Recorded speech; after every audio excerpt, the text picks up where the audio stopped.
and I lived in Bradford County all my life. I grew up on a dairy farm, and I still milk cows, skipping out to 9. How many farmers do we have here tonight?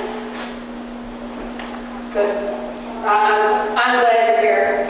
How many of you guys have leases? Okay. We're going to talk about leases a little bit and what that will mean to you and what it can take away from you, the cost and the benefits from leasing. Also, I want to tell you my water did change, and I have pictures to show you when it happened and what happens afterwards.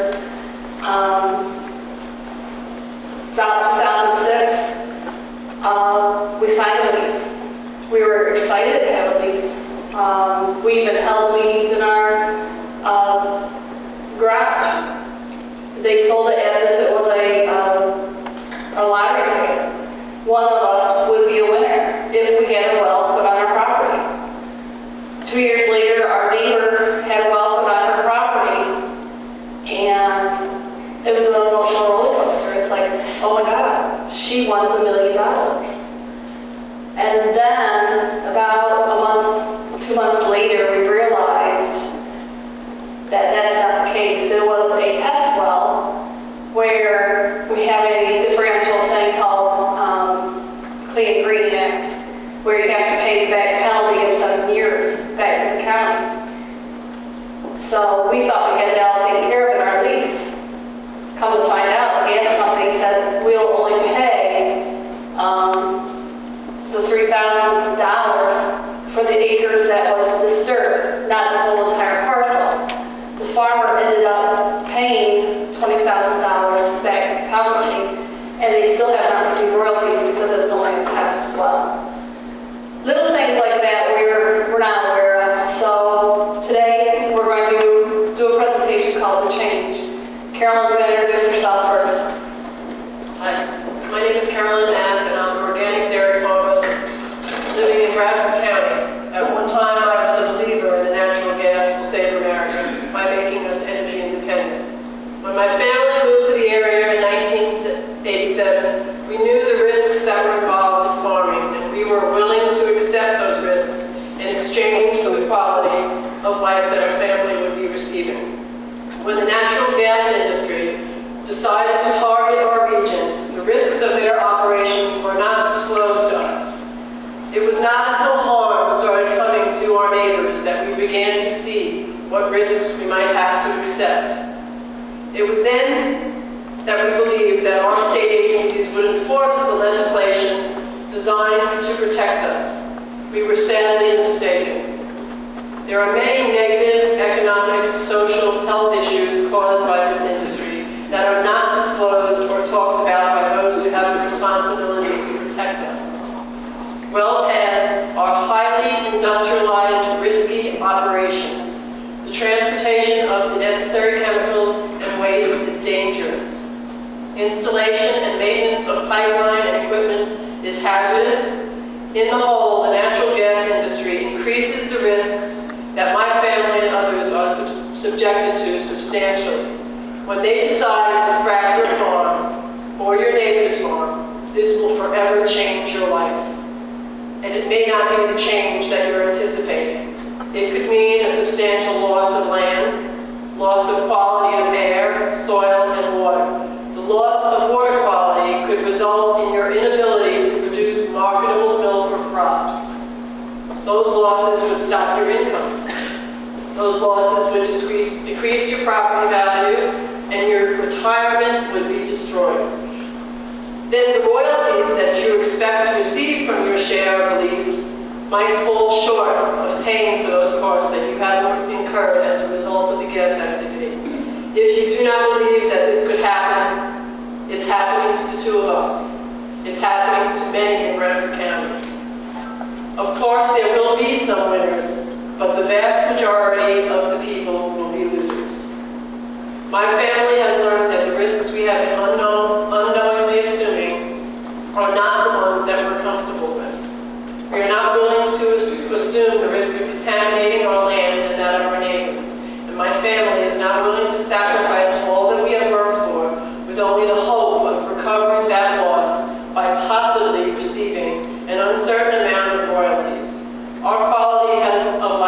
changed to the extent that I never imagined possible.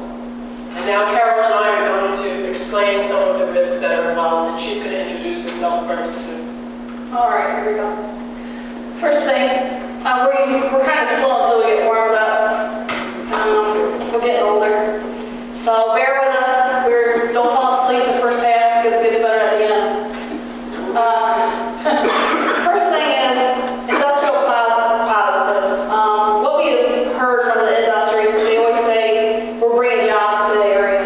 So what kind of jobs are they really bringing? The jobs that I've seen are truckers, roustabouts, and the rig hands. So let's ask you, are they transient or are they going to be sustainable jobs? From what I've seen, and when we talked to the gas guys, like rig 43 pulled in, came out of Arkansas. When rig 43 moved out, the guys went with them. So it's a very transient job. A lot of the Pennsylvania boys that were hired, they went right to Louisiana for 2 years. I don't know why, but I suspect that it's because you don't tell all when you're in your home state. Once you tell mom and dad what's going on the rig, if you stay home. So a lot of the guys that we talked to, they move right out of state. So it's a very transient job. Right now, they started drilling they started at least in 2006, about 2008 they started drilling. Today, if you come to Tawana, Pennsylvania, you'll see it's a ghost town. And there's very little activity. We used to see that restaurants, they were booming. We had jewelry stores building necklaces looking like rigs, and then we had boot stores thriving as well because they all wanted to pull on boots. Well, now they're sitting there with their shelves full of pull on boots, no gas workers. Permanent or temporary? What do you think? Do you think gas workers are retiring from this? The oldest gas worker I ran into was about 42 years old, and he didn't have one tooth in his head. The reason being, the gas companies don't have insurance on you. They do not have any benefits.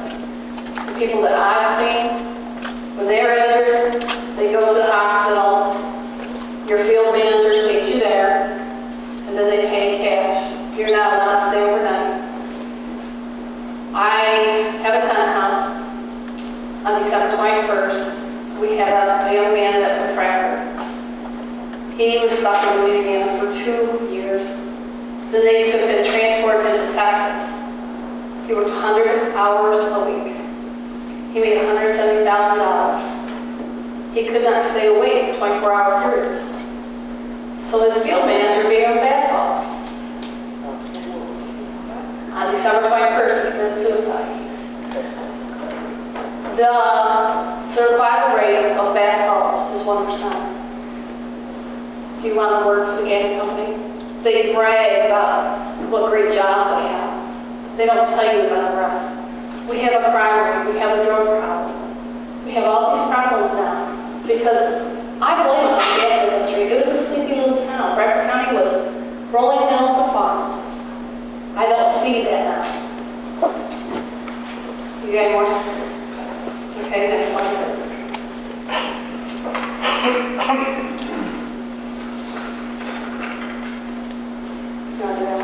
Job creation.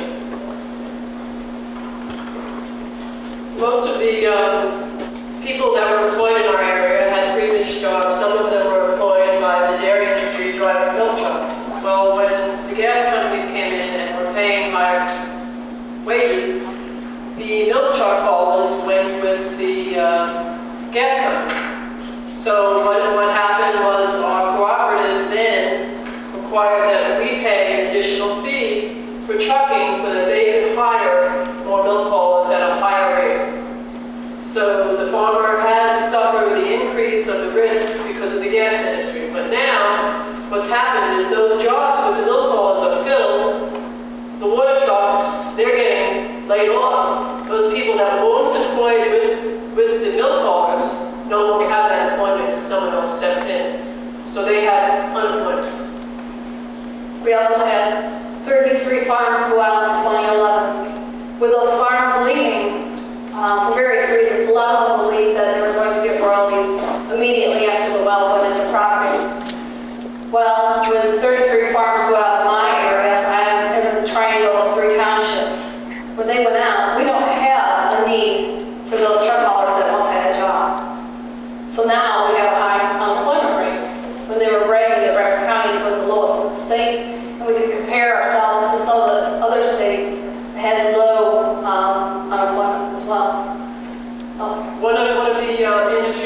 that I went to recently where I questioned them about the fact that people are getting laid off, their answer was, it's still better than when we came here. That's one of the things they told me. And the other answer that they said to me when I said, well, a lot of our local men are being forced to move out of state because that's where their job is going. They said, well, isn't that good? Local workers. If this is local workers, they also changed the license plates because we saw Louisiana, Colorado, Arkansas. I'm sorry. I'd rather see my Pennsylvania plates. And so this is what came into play. Everybody's attitude changed too. Rock and tough little cowboys is what they were. We had a lot of bar fights. We had a lot of stabbings. We had some shooting.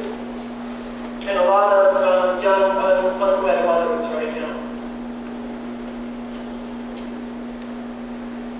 This is a wonderful industrial positive. This is the bridge connecting White Sox to Towanda. It used to take you 5 minutes to get from White Sox to Towanda. In 2011, it takes you 45 minutes to get from White Sox to Towanda. Those little shops that were in Towanda suffered because nobody was going to go to Towanda and deal with that traffic. Nobody wanted to do it. I don't know how well you can see this, but this is my road. This was a hard lap state road. And when the industry started pounding it, it just deteriorated. I guess it was a good probably 2 to 3 weeks that it was like this. It took a while even before they admitted that it was their fault. Well, let me tell you another thing. Our roads held up to truck traffic, such as milk truck haulers. You had your fertilizer guys come in. We had some guys hauling some sawdust into our farms. When you have 400 trucks, 500 trucks pounding down this road day in and day out, they're not going to hold up to it. And they said, oh, it was because of the spring thaw. Well, yeah, it could have been, but they were hammering these roads. You think about it, there was 1 impound pond going on, there was 2 wells going on, and all that traffic, all the hammering. What happens is Chesapeake came in. I'm going to pick on Chesapeake because he is the major player in our area. They took over our road. They shut your road down. You do not receive any mail for 2 weeks. That's illegal. They shut the schools down. The kids could not go to school for 2 weeks. They also had no emergency response. They were not allowed on our roads. There was a person on there that needed dialysis. And his wife turned to him and said, are you ready to die? And he goes, I guess I have no choice. He did survive. But that's what kind of control these gas companies have. I don't really want to pick on Chesapeake, but they're the one we deal with. Yep. Range Resources is the same way, Talisman is the same way, Southwest Energy is the same way. I don't care who you deal with, they're crooked. Yeah, in fact, they do. One day I was attempting to get to my own home and they told me that I wasn't allowed to use the road.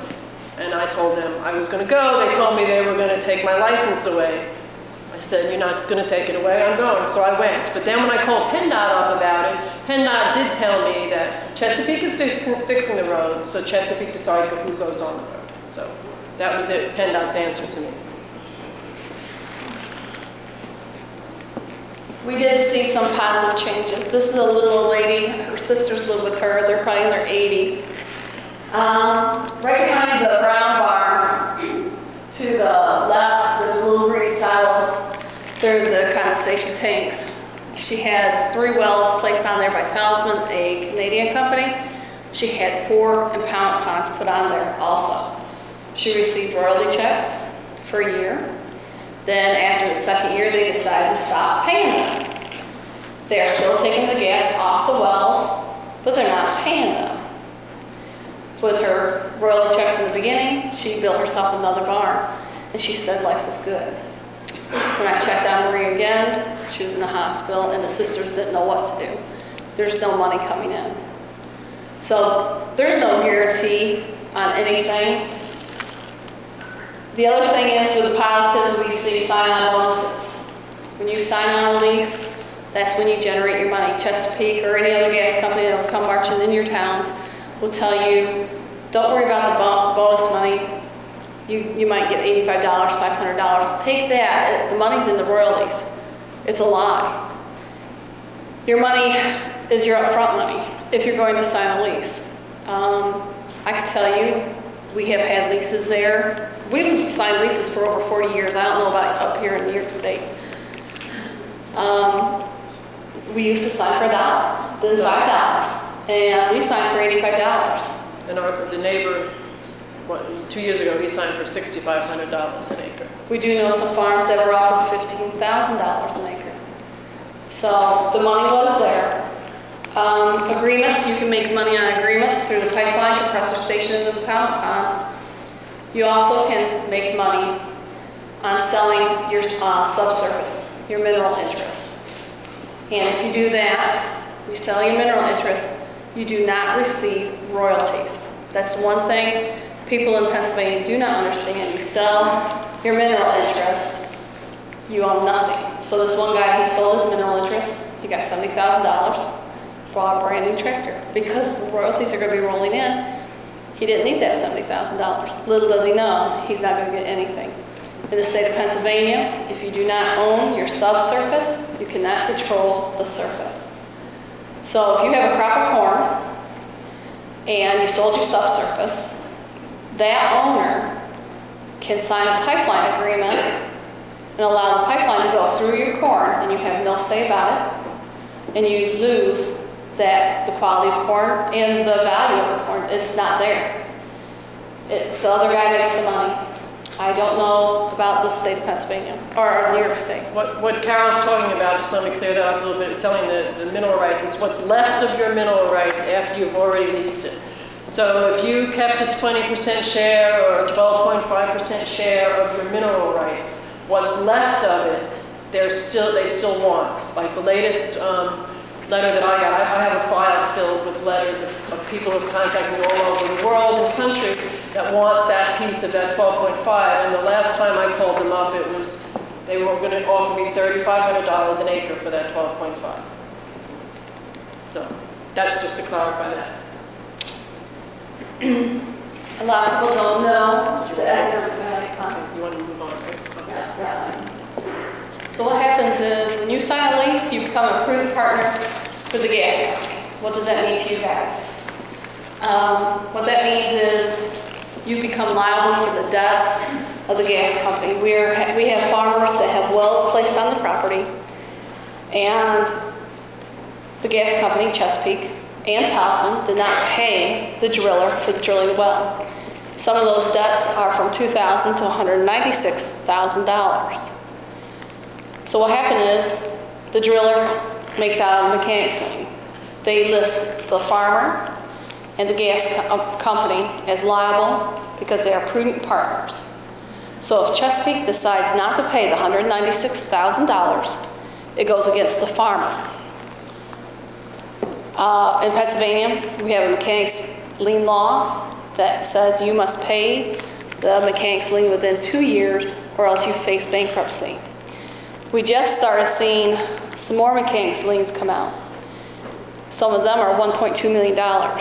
Some of them are for compressor stations. The one guy anything they put on your property that might have a lien against, then they can put a lien on your property. Just like the pipeline. They're putting pipeline in, so if you have 300 feet of pipeline placed on your property, you may become liable for the cost of that 300 feet of pipeline. So you don't understand. When you sign a lease, you're a prudent partner with the gas company. They're also, at this point, besides doing the mechanics liens, I don't know if you want to do the production unit first, but I'll talk about the open-end mortgages because I'm involved in that. I guess about a year and a half ago, Carolyn and I realized that Chesapeake was taking out open-end mortgages, which are just like a revolving line of credit for the gas company. And what they're doing is they're mortgaging property, but not the surface. I have to say they're mortgaging the piping, the well pads, and their royalty interest in their 87.5% royalty interest in the subsurface they're mortgaging to. The first mortgage we saw was for $4 billion. The latest mortgage that my property is involved in is a $6 billion open-end mortgage. And it has several thousand pieces of property attached to it, but no one really can tell me. I've tried to get hold of title companies and get them to answer me, but nobody can tell me whether or not that's going to create a title issue if I go to sell the property. Okay, how they capture a lease. Every time we leave these presentations, everybody thinks that our lease has been captured because my water's contaminated. Not true. They have to capture, in order to capture a lease, they have to drill on your property, or else there's a production unit. We're going to show you a picture of a production unit, and your land must fall in that production unit. So first of all, I'm not quite sure how it works in New York, but if you have, like she's talking about production units, if you have 1,000 acres, they can theoretically capture you at 0.2 of an acre. And remember, you only get paid for that 0.2 of an acre in royalty interest, and the rest of your land doesn't get included. So if a farmer has 1,000 acres, and his 1/10 of an acre is caught in a production unit, he receives $1.20 a year in royalties. You have nothing to say about it. What I wanted to say here is, if your lease is captured, it's really a bill of sale. It's not really a true lease. There's not a termination on your lease to say that you have the right to renegotiate a lease every 2 years, even if it's captured in a production unit. So it's really kind of like a trick phase of a bill of sale. So what we want to tell you is, yes, if you have 100 acres, you get $2,000 per acre, you get $200,000. What is that going to be worth to you? Then we got to pie. And the reason why I told you that a little bit is, first of all, that's 100 acres. That's what you own. You owned 100% of the mineral interest under your property. When you sign a lease, you receive that little I. You keep 12.5%. What we are finding in the courthouse is many of the gas companies are selling mineral interest to people in China, Australia, Indonesia. We have some billionaires out in Texas that have 5%. Those assignments look like leases, except they are not responsible for any of the production costs, post-production costs, or the taxes that will occur. So, an attorney down in Williamsport told us that he found for every 2% on 100 acres that is sold, the gas company will generate $8 million. All you retained was 12.5%. I retained 12.5%. I sold 87.5% of my mineral interest to Chesapeake, well, really East Resources at the time, for $13,600. The other thing about these lease assignments that you have to understand is that this complicates the issues on a lot of levels. First of all, if anything ever happens and there's any liability, you then have to look to all the partners, not just one. So whenever you have to contact them legally, you have to contact all the partners. The other thing about it is we're finding people who get royalty interest, and you get royalty interest not from one person, but you get 4 checks.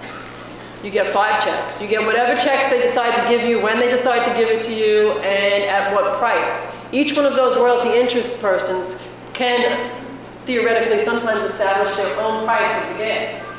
And that's what's happening in our state, is that different royalty interest owners are putting different prices on the gas and selling it. All right, for example, like Carolyn was talking about, Chesapeake sold, has a joint venture with Stat Oil and Norway Company. There's one with Mitsui, and then there is another one, Anadarko.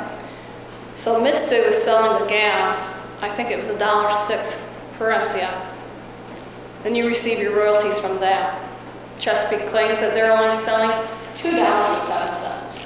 Stat Oil, different price. They all vary. They all have different payroll time periods. So nothing matches. You don't know how much is coming off the well. You do not know how much the actual gas is really worth at the wellhead. The other thing is, we found out the other day, is Chesapeake made up another company. It's called Semi. It's Chesapeake Energy Marketing Incorporated. They sell their gas to themselves. She receives the royalties from that sale. But in all the other states, until it is tried in Pennsylvania, you're supposed to receive the royalty from a third party, not of a party that you have a lease with. So they're royally taking advantage of it. And Semi, which is CEMI, is a wholly owned subsidiary of Chesapeake. You're not talking with someone on the side. So they're selling their gas to themselves and then marketing it to someone else for a higher price. And you get the price that they've established at the wellhead. Okay. This is the production unit. And you see that little pin right there? That yellow one? You guys see it? We don't have a pointer. If you go up the middle, come to the left, right in the middle. You got the pointer. He's a pointer. She's not good at this, guys. It's not working too well, so okay, forget about that. She's dangerous. I rode up here with her. But anyway, that's about where we live. Come down south of that a little bit. You notice that they didn't get us because my lease expired August 29th, 2011. 2 months later, Chesapeake sold my lease to Anadarko, even though they didn't own it. I had to fight 6 to 8 months to have them release my lease, and we wanted it recorded in the courthouse. The reason being is because their shareholders believe that they are the leaseholder. They can claim we own 100,000 acres in Bradford County, so that makes it more valuable. I want them to release my lease so they can't claim that. I will not allow them to make the money on my property. All right, these production units, if you notice, there's no rhyme or reason in how they're designed. I have asked several lawyers in different states, do you have any regulation on how a production unit is formed? They do not. So, if you're a farmer, you own 200 acres, 100 acres is in the yellow area, and you're receiving royalties on 100 acres. If you don't play fair with the gas company and you become their rival, they can knock you down to 20 acres and you will only receive royalties on 20 acres. You do not have to have a drilling lateral under your property, as you can see in the middle coming down. On the right side of that, the laterals are the green things. So literally, they're paying royalties to somebody that's far away from the lateral or from the well. They just wanted to capture that lease. The other thing, the interesting thing that Chesapeake is doing in our particular area, they have a 640-acre maximum unit.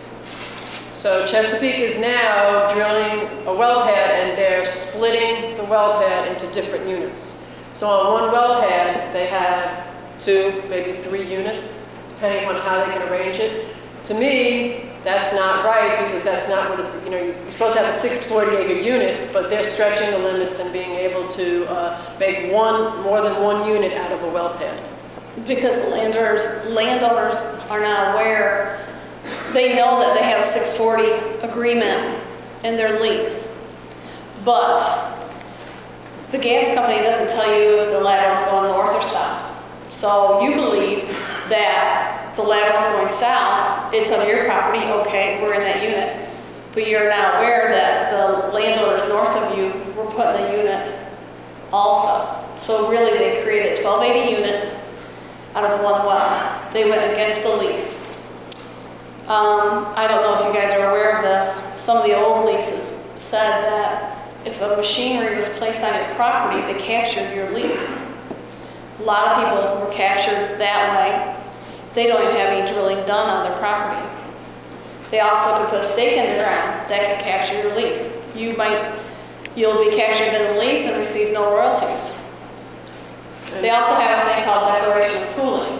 They record the pooling and not drill on your property. It's all in the language of the lease. And they also, we found, they also backdate records. They say they recorded it, this was effective 6 months ago. When they realize they get into a mess, They make up all these documents and then they backdate them.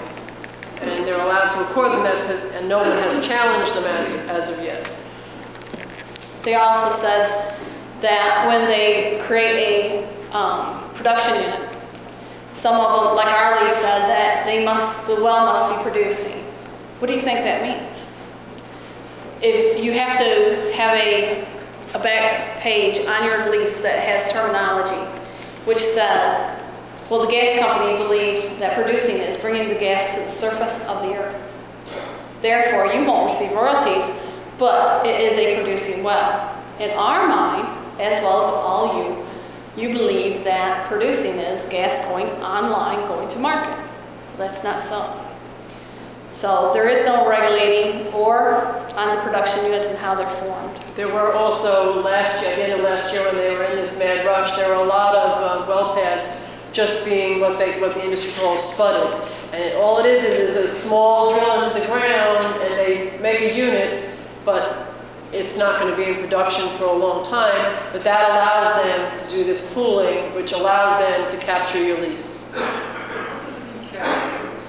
It makes them so that your land is no longer leased, it's owned. I mean...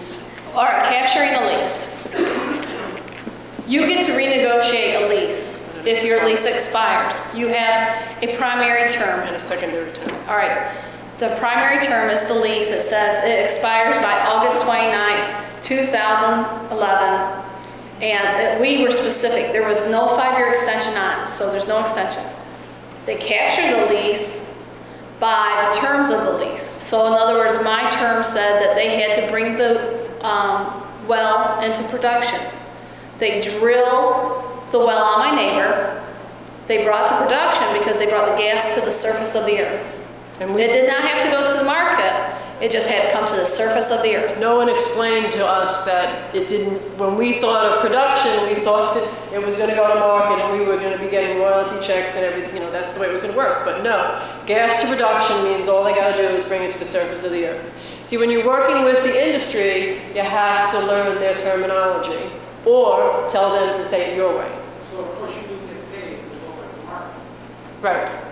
And that could be whenever they decide to. You said your lease expired, so... Right. I'm just telling you other examples. I'm not in production units.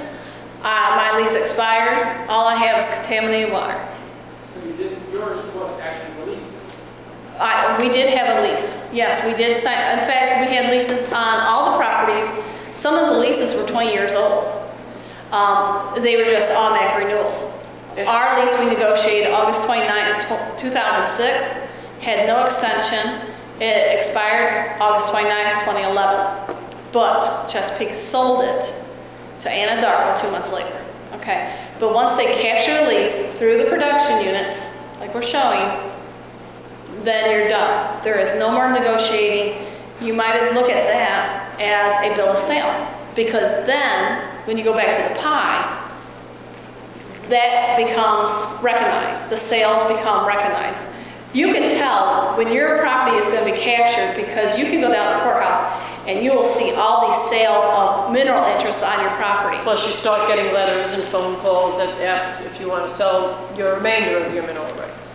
So you know activity is you know something's going to happen. In fact, I had conversations recently because I have one property that's close to Carol's that's not leased. That's out of lease. And then there's another property in another township that is leased. And when that property started getting close to production, I started getting phone calls. And what bothers me is that those people that were calling me up knew more about the production of that well than I did. The industry shared information with them that they didn't share with me.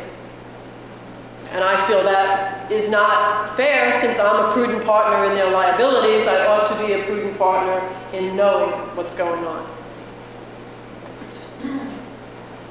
You could do it. He's Carolyn's friend. I don't care for him.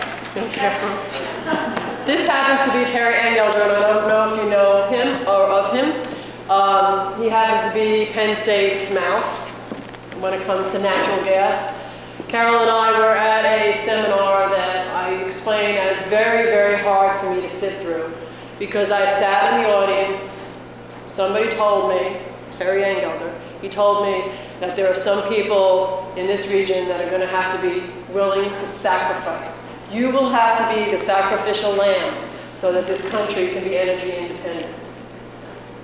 And that was a very hard seminar for me to sit through because at that point, Carol's water wasn't contaminated. My water hadn't changed. But I knew friends who had black water, blue water, whose kids were getting sick from the water. And for him to say that, without him taking any sacrifice, was really hard for me. The sacrifice he received was $75,000 flying around on Chesapeake's jet, giving them seminars. First of all, one of the things he said was sacrifice for independence of foreign oil. Well, give me a break. Where is there legislation in place saying that this gas coming out from underneath our property is going to stay in this country? When you see port after port after port, 19 ports on the East Coast applying for permits to export.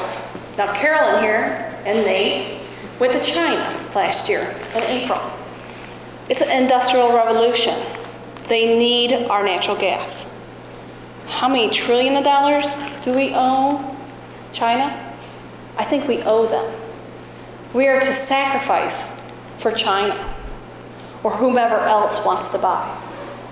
So as we go through this presentation, and at the end, I will ask you, are you going to be willing to sacrifice like we already did? And one of the latest things that Penn State is saying is that this will help bring our troops home. I don't ever see that happening, but, and you know, the thing is that people believe it. When I started out with this whole thing, I believed in natural gas, and I'll go through that whole thing. I even bought stock in Chesapeake when we first started this. Dummy. Yeah. I can call her that until I have to go home. Okay. All right. This is my water. My water changed March 15th, 2011. That's my water coming out of the faucet because people were saying, how do you know? I want to prove it to you. That is my water. My daughter had a high fever for 3 days. She lost 10 pounds in 7 days. She had diarrhea, which turned to blood. She begged me to take her to the hospital, so I did. And I don't like crying. That's why I don't like looking at my water. She had a high white cell count, thank you, in her urine, but not in her blood. So they prompted to do an MRI. They found free-floating fluid in her abdomen. That's why she had sharp pains in her stomach. They found very enlarged spleen, liver, and right ovary. The hospital treated her for urinary tract infection. 2 days later, on a Saturday, Robert Becker Hospital called and they asked, how's she doing? I said, she's still in a lot of pain. Monday, they called, hey, by the way, she doesn't have urinary tract infection. My daughter packed her bags and she left. In 9 days, she found a job and found a place to stay in Tennessee. She came back and she quit her job. And the day after Christmas, she left me. She would have stayed here. But my neighbor, a mile north of here, she had the same thing 6 months ago. Her water changed. Her spleen burst in 3 days. We couldn't allow my daughter to stay there. She knew she had to leave as well. That's one of the sacrifices you will have to make. I don't think it's worth it. Next page.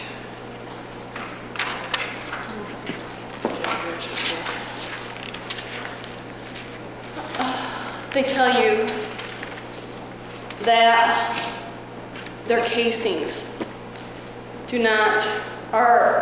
their cementing and their casings hold up, that there's no way that there is gas migration. This is part of a gas migration report that is filed with the DEP. In that report, there's 23 wells that have squeeze jobs. And I'll tell you what a squeeze job is in a minute. What it is the casing has crack in it somewhere. The cement went into what they call a thief zone.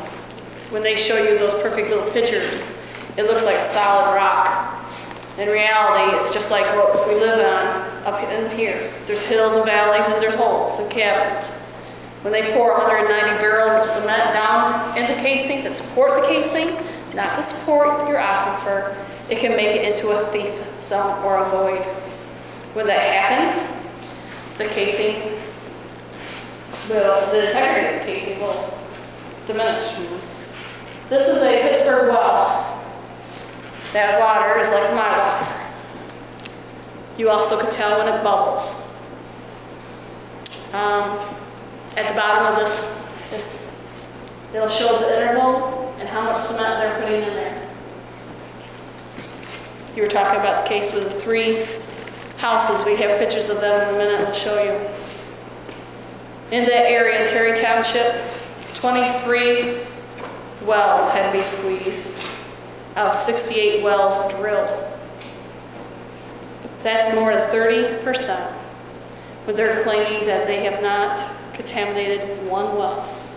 You're right when they say that there is not a documented case. What they're talking about are a proven case. What they're saying is it didn't go to court and be heard amongst the jury. It's always settled out of court. And in that consent order agreement that you were talking about, Joe, with the Phillipses on the Paradise Road, our DEP allowed Chesapeake to sign that what they consider consent order agreement, where they paid multi-million dollars to these 3 families.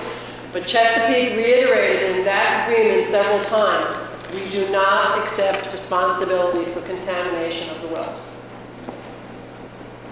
And our DEP allowed them to sign that, and the money was passed. Okay.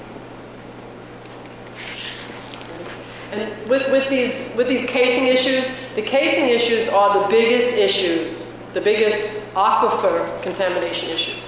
The industry knows, and it's documented. I don't know if you guys have heard Tony and Grafia speak yet, but they admit 7% of all well casings fail from the get-go. Then there's a certain other percentage that fail. And then within 20 years, all of them fail. Because how can you expect concrete to last forever under the ground? There is a certain deterioration that happens, and that's what happens. So the integrities of these well casings are always in jeopardy. We're finding that most of the problems and issues are actually happening in the drilling phase. They go into a problem with the well casing, the integrity goes, and then you start seeing drilling fluids that show up. We see a lot of correlation between what shows up in people's water and the chemicals in the drilling fluids. The next one is a blowout in Leroy. There was 2 blowouts, one April 19th, 2011. Press the shot. Not showing. All right. Well, that was a bubbling creek. And it was this was the second blowout at Leroy, and this was one that really didn't get as much media attention as the first blowout, but I think it was far, far worse because Chesapeake admitted that they had an uncontrollable amount of gas that was released from the well when they were trying to plug it. Well, farmers in their pastures, they were experiencing geysers in their pastures. They also, in a creek area, about a 4x4 area, it was like putting a marshmallow on your chocolate milk or hot chocolate. It was like quicksand. Yeah, it would go like that. Quicksand. You could move the whole creek bed. It was just like free flowing. And it happened to be on a property that we knew how to get access to and have permission to. And we went on it and asked about it. And at that time, DEP wasn't there. Chesapeake was there.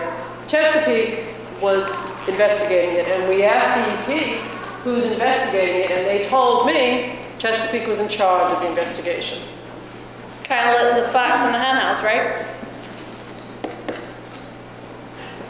All right, this is the property that Joe was talking about.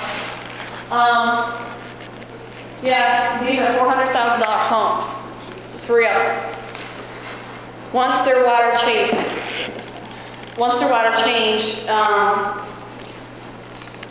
The value went to $39,000. They were suing Chesapeake. Mike Phillips is the one that made sure that they did not have to sign a non-disclosure agreement. Right. We talked to him about that. His water was white. It looked like dry ice splashed in the water, and the fumes would just come right off. The water's still in 2 laboratories. They don't know what that is to this day. When they went to court, yes, they did win $1.6 million. The problem is, nothing personal. 40%. Two attorneys got 40%. 40% of that 1.6 went to the attorneys. That was off the top. And then Chesapeake owns the property. They own the mineral rights and part of that settlement was also these 3 homes were purchased for $250,000. So that's $750,000 right there. No, more than that. Yeah. But that they were purchased by Chesapeake. And you can see in this ad that I took out of our local newspaper that only passed, they formed a real estate company called Paradise Road Realty, Oklahoma City, Oklahoma. It's in this right-hand side. You can't see it unless you get close up. But the Chesapeake actually formed a realty company that purchased these 3 properties as a result of that consent order agreement. But they did decrease in value overnight from Mike Phillips was how much? 300 and his was $395,000, went down to $39,000. This was $400,000 home, and that went down to $30,000. It dropped more. The thing is, their water was contaminated. You guys don't realize this. You know, they were delivering water to the water buffaloes. Chesapeake decided not to pay the bill. Mike Phillips got his bill 2 months later. Now I'm going to give you a little thing to think about. They were charged just like milk hauling. They delivered the water to them every other day. They had to pay $16 a hundredweight. They also had a $274 stop charge. Mike Phillips's water bill, because Chesapeake didn't pay it, was $7,200 for 2 months worth of water. Okay? Then they went to a filtration system.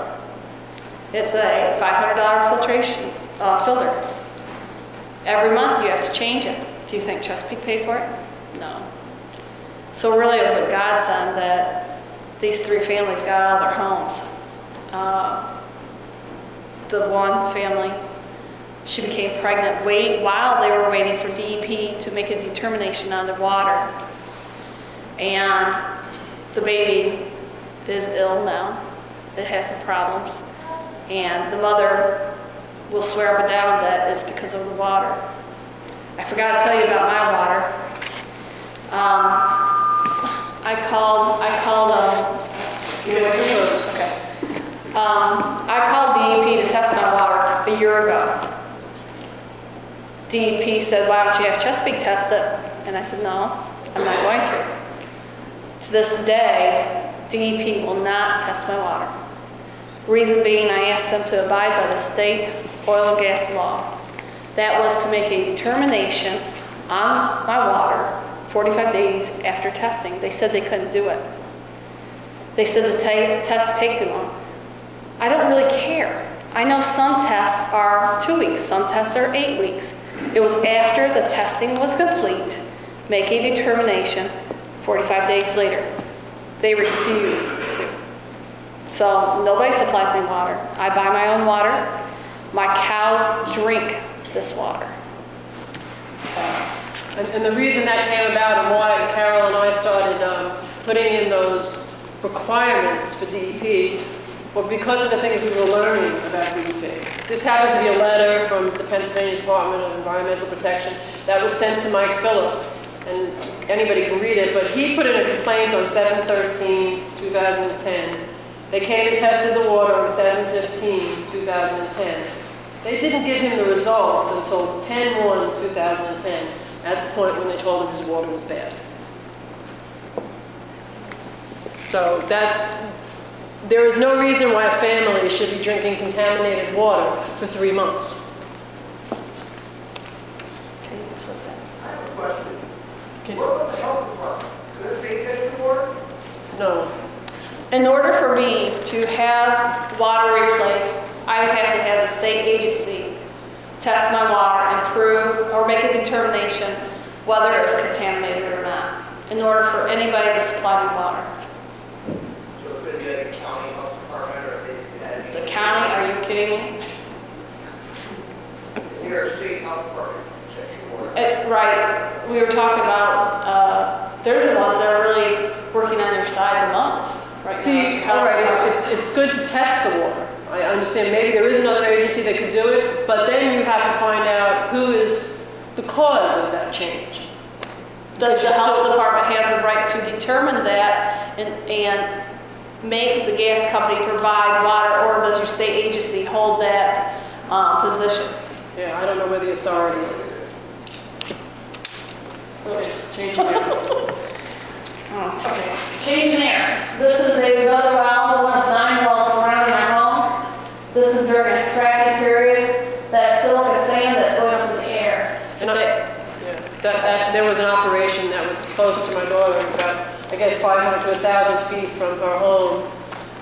And when the fracking operation was going on, it was in the middle of the summer, and she had to close her windows and keep her kids in for 2 weeks because the dust would just come over and you could not breathe when that dust came over.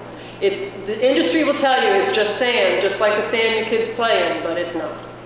It's silica sand. It has a barb in it. It can get hooked up in your lungs, and the result can be death. Now, we do have a rail yard that delivers sand and puts it into trucks, and that's right by the Wildlooseing Elementary School. And a daycare center. Yeah. So our kids are subject to this, and it's just a wait-and-see thing. Flaring is on the other side, on the right-hand side. They're saying it's so they can burn off the impurities. Problem is, the companies are doing this to determine the rate of production.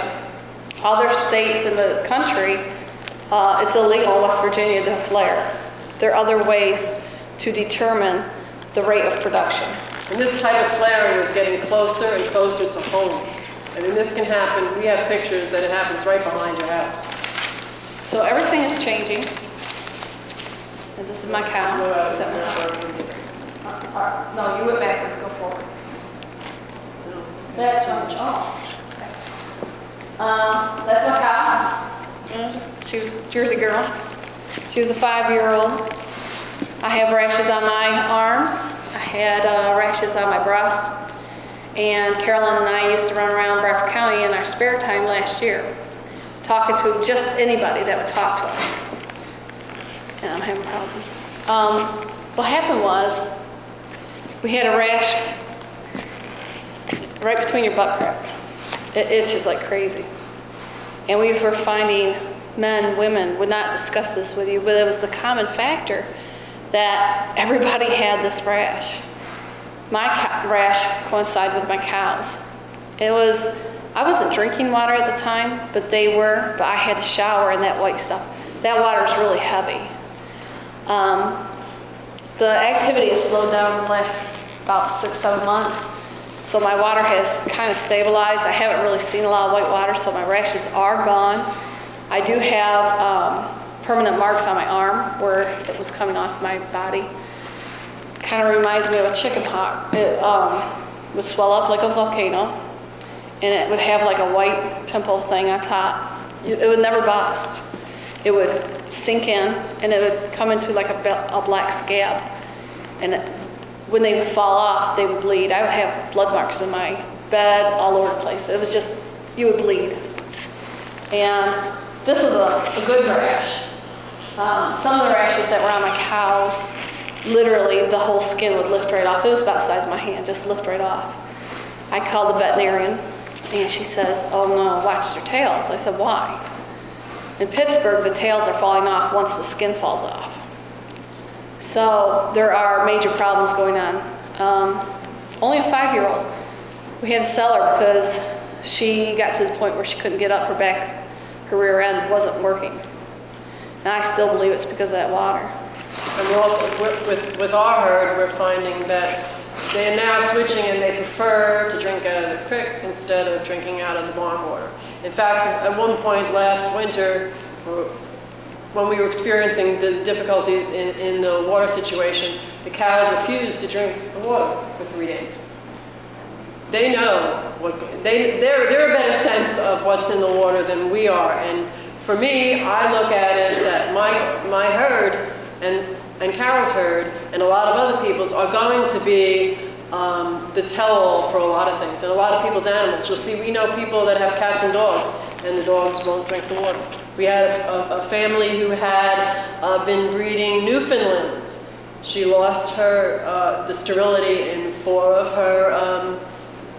her male dogs. She lost a lot of the pups, and the animals stopped drinking the water. We see a lot of abortions.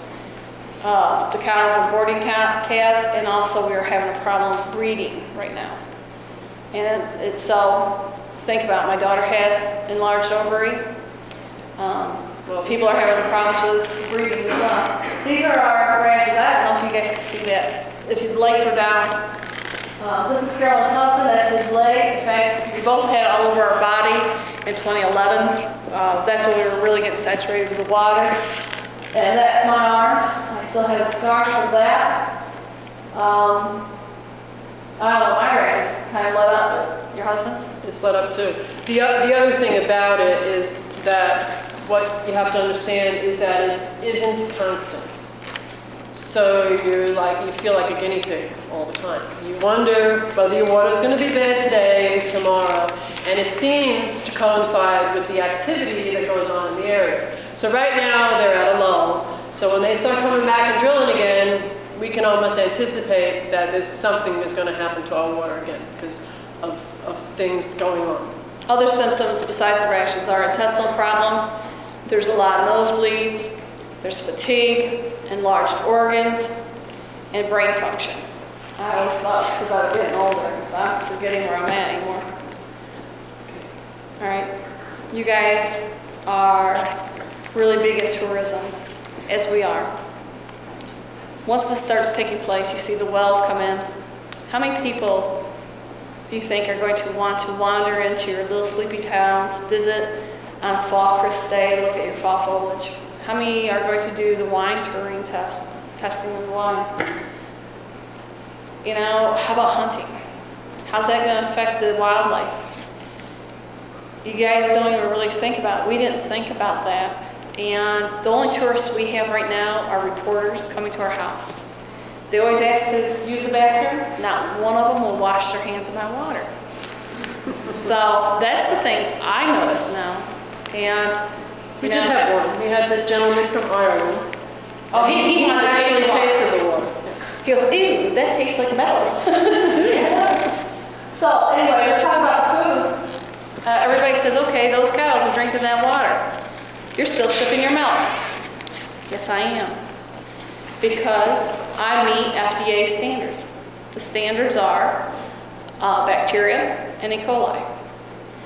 Until the FDA changes the standards of testing on all food sources, whether it be cheese, pork, beef, corn, milk, chicken, your vegetables or fruit, we will continue to produce and sell it.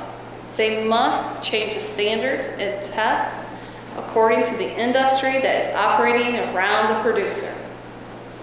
And when the tests are performed, the producer should not be liable for the testing or the cost.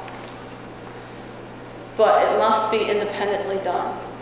That's the one thing we've learned. And we first have to know what's in it. Yep. That's the flooding one? No? Okay. For example, maple syrup. How contaminated is your maple syrup? This was from a spill right near the Leroy area. It's in Franklin Township. They spilled 500,000 gallons of frack fluid. And then 2 weeks later, they had to notify the landowner that they spilled 500 gallons of hydrochloric acid. It went over on a property, 125-acre property, that was not even leased. It went into this pond.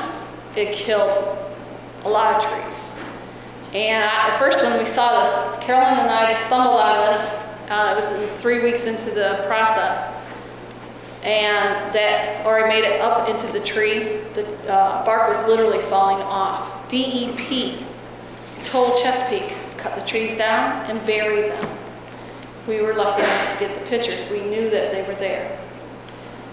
So now there is a lawsuit with that. And the remediation of this was nothing. They had a pond, this gentleman's pond, I think it was 2 years. 2 years it sat with barium, strontium, and all sorts of levels of radioactive material in it. And the DEP's answer to that was, let it sit and dissipate. They let it sit for 2 years. Then they emptied the pond. We ran into a worker that worked on that area. They were holding ponds on the well pads in 2009, okay?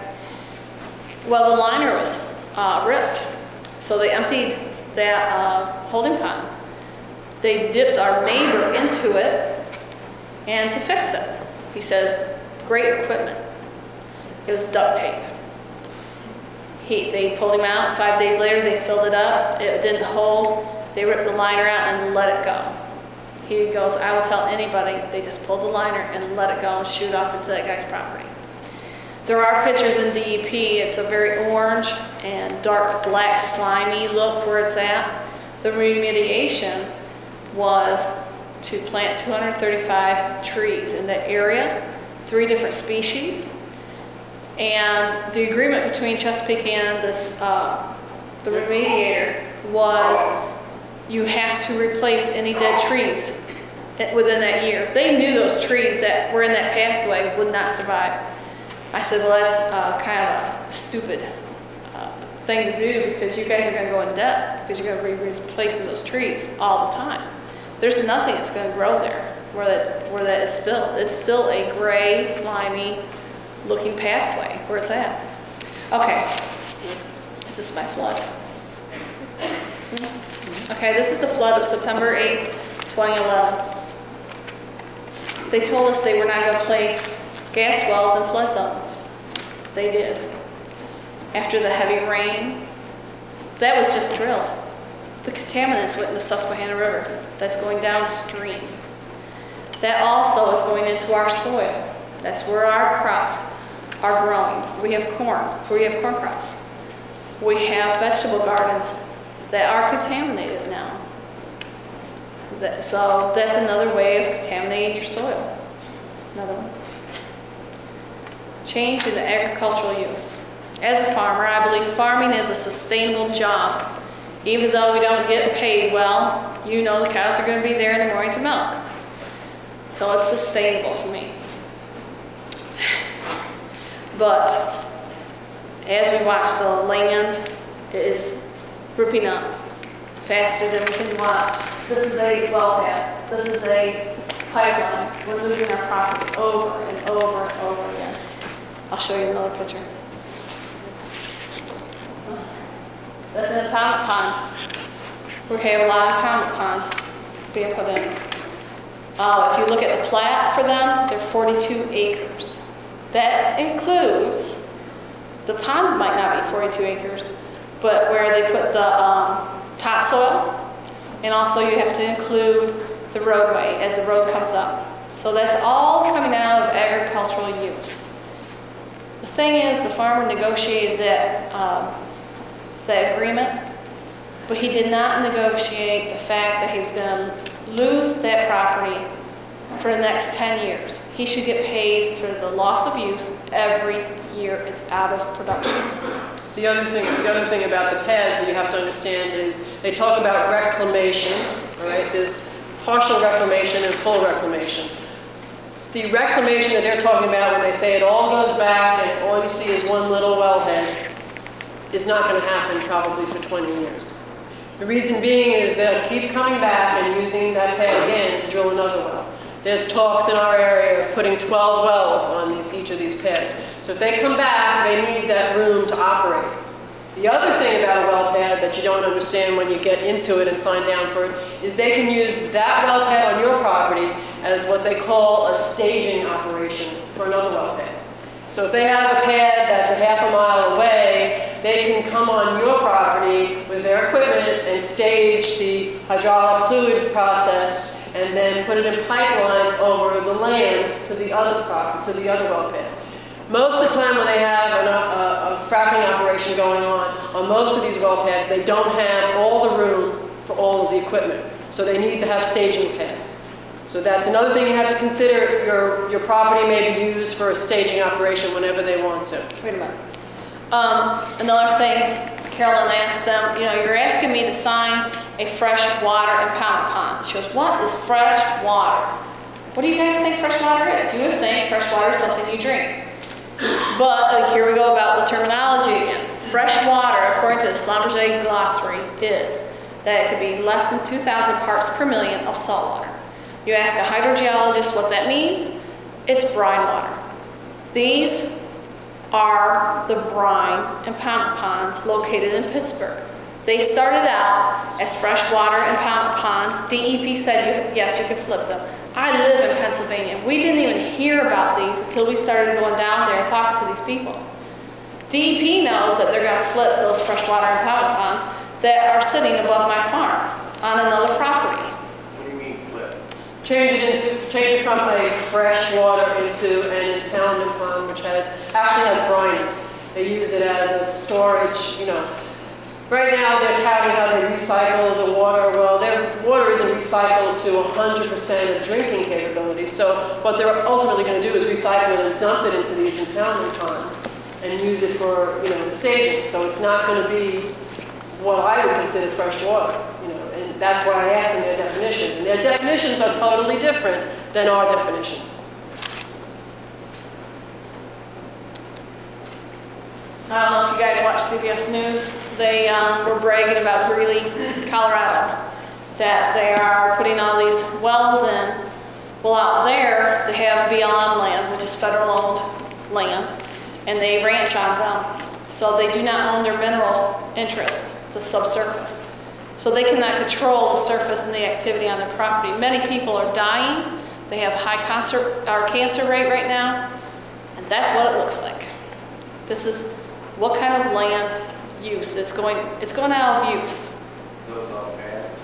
They're pads. Yeah, those little polka dots are pads, and then the roadways hooking them up. And I was going to put, the next slide, I was going to put Susquehanna County so you can see them.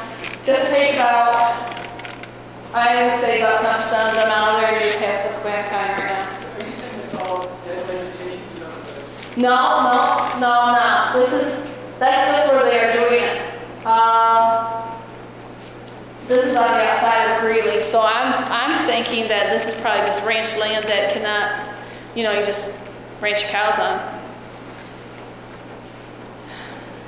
I think what Carol's trying to show is not the dead vegetation, but the concentration of pads. So, although the industry says because of this hydraulic fracturing process they're not going to have it, that's not always the case, because over in my daughter's area they have pad after pad after pad, and again, you don't have the control over it. In a 10-mile radius of my home, I have 342 wells. Okay? I don't know how many pads. All I know is going by the permits. There's generally 2 pads now, Yeah. 2 wells on a pad now. That's all they're putting. Some of them have 3 wells. 2 to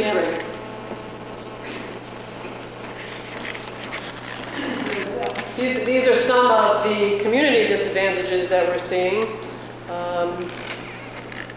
Crime rate has gone up. I don't think there's a day in the week that you can't find something that's associated in some way, shape, or form to what happens in the gas industry, whether it's an accident, whether it's DUIs, whether it's bath salts, or something that's related. And what's interesting about it is when it first started happening, they started putting the names in the newspapers. Now they don't put them in anymore because they don't want that direct connection to who it is. So the troopers have a voluntary right to be able to take it out of the newspaper and not put their name in anymore. But most of the time when it's a local person, the name goes in. The unsustainable use of natural resources, they use an enormous amount of shale. So the shale pits, for me, the way I look at it, the shale pits that were there that would and could be used for the community at a later date are being used quickly by the industry. And here's another problem with that is they didn't even pay their bills. So just like with Nomad that operates for Chesapeake now, Chesapeake acquired them because they could not operate, they could not pay their workers, just like our shale pits. They are not paying for the material that they're taking, so then they acquire the shale pits. They need them. They know they're going to need them later on. They just take them. Yeah. And another one of this unsustainable use of natural resources is the timber. Carol and I have observed a lot of operations where, well, first of all, we've heard the industry say that the forest, that the trees are in their way, and they just wish they were never in Pennsylvania. But anyway, they will take an operation and clear cut an operation, and instead of making good use of that timber, they will come in with machines, put it into sawdust, and just let it lay on the ground.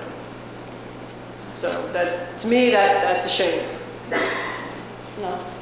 Next, unreasonable delay of payment of okay. That I talked about. You did. The industry doesn't pay, but on a 180-day back. So a lot of the industries in our area, the businesses don't get paid, so they're forced out of business, which is what Carol said. So they're having a difficult time with it. That's why we're getting a lot of mechanics liens, because they're not paying their bills. Tremendous strain on emergency services. That would be our ambulance, and all of them are having a difficult time with budgeting because they're not, at this point, paid anything, and I don't know if they're even going to come out of the impact fee at this Well, at one point, they couldn't even make it to the accidents because of the traffic as well. They just couldn't make it from point A to point B in time. Mm-hmm. That was a big thing. And now they've just started training, and they're catching up to speed where they should have been trained ahead of time for these kind of emergencies. The housing shortage was a big thing in the beginning of the play because there were actually people getting kicked out of homes that were long-term residences, and because they couldn't pay what the industry was paying, they were thrown out, and they were replaced by somebody who could pay more money. We had a lot of elderly that the trailer courts were getting they were getting kicked out. They were there forever. Single mothers. There were people at one point living in tents in the area because they didn't have any place to go. But there are a lot of families now whose younger children have come back to live with them because they have no alternative but to do.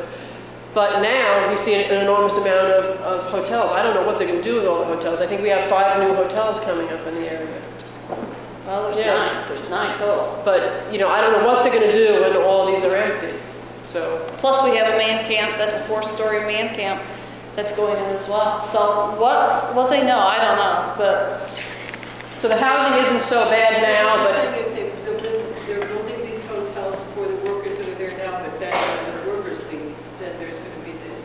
And what are they going to do with the buildings? You know, there has to be some suggestion as to what they're going to do. A long time ago, I asked the commissioners to please set it up in their planning that have them build for like a training. We have our Peck Hospital there. Why can't we have a training center for the nurses or something like that once these people are gone, so we can use these buildings?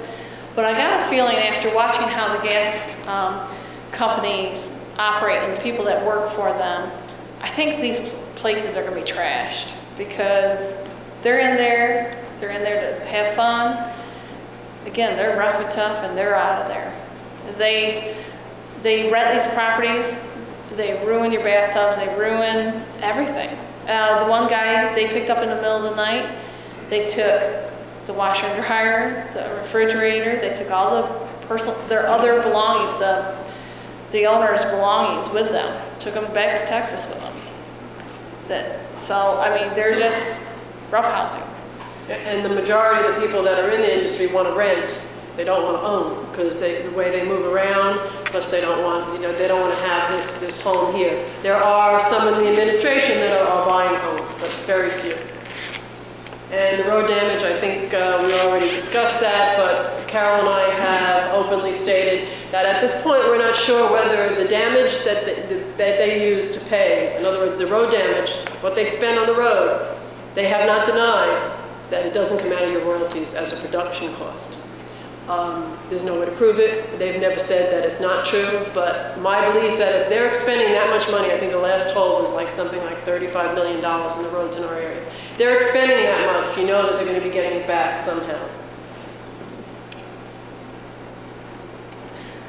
The other thing that a lot of people do not talk about is social change. This is about a gentleman, he's 72 years old. He was a pillar of our community. He owned Kennedy's Country Store, and he served on our school board for 15 years. He made a sign up that says, "Dear God, our Lord, please save our town. I love my earthly home. A 1 6-inch pipeline leak, 1 diesel fuel spill, 1 hydraulic fluid spill, 2 broken hearts." He's talking about Bruce and himself and Rita. And then the home of our grandchildren. He bought his grandfather's farm so he could leave it to his grandchildren. Please help, I ask in Jesus' name. Collins Road, Oaky Hill Farm, Bruce D. Kennedy. He welcomed the gas activity to our area. He signed both the ground and pipeline agreements and leases. And Carolyn was alluding to the above ground pipeline. That is to transport the water that's in the impoundment ponds to the well site. That went across this property. You need machinery, and they are run by hydraulic fluids. Well, they tipped over on his property. He believes that 2 of his calves died from that. During the removal of the faulty equipment, they dug into the township roads. There was a heated discussion on the liability of the spills and who was going to be responsible for the road repair. Bruce, he was aware that there could be trouble. So he sought a safe haven by his sign, which he rented a space in the town green in East Smithfield. Later that evening, 5 state troopers came. They handcuffed him. He asked them, "What are you going to arrest me for?" And they said they weren't going to arrest him. In fact, they threatened him with a taser. Later, they took him to the behavioral center that night. 3 days later, they diagnosed him as being bipolar. If you know anything about bipolar, you will understand it takes years to even diagnose somebody as having bipolar. Now, the township is suing Bruce for $500 for the damage of the roads. Why? It's because the gas company said, "We're afraid of Bruce. You know he is bipolar." That is how they are dividing and separating our community. In Pittsburgh, in Butler County, one man just went out hunting. He told the pipeline people, or that company, "You cannot place a pipeline on my property until you pay for it." And he reminded them as they were starting to put the pipe on his property, "You're not to lay the pipe on my property until you pay for it." He went out hunting, he came back, and there sat the sheriff and arrested him on his own property. They own you.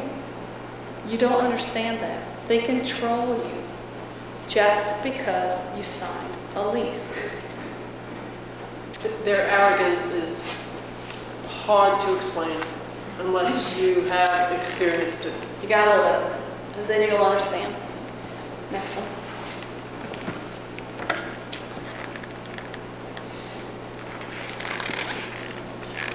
This is something that isn't often thought about. The industry will say how much they're going to bring, but they never tell you how much it's going to impact other areas. This is a slide that we've borrowed from somebody's presentation with permission.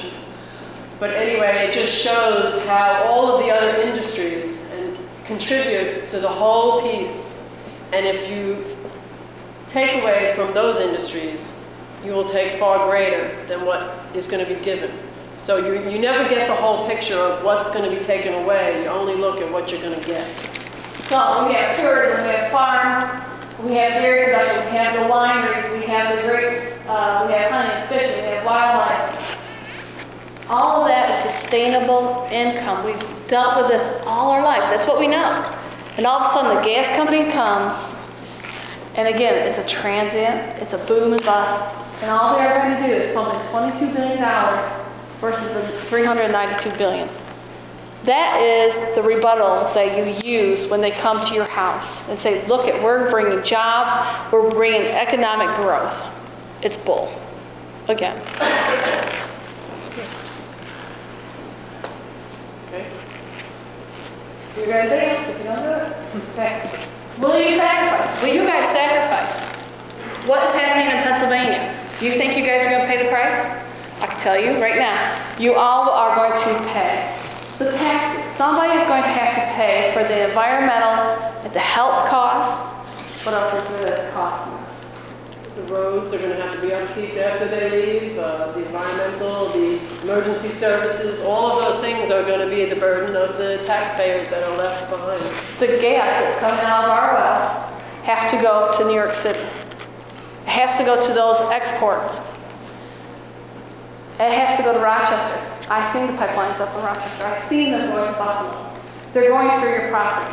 So it is going to affect New York State.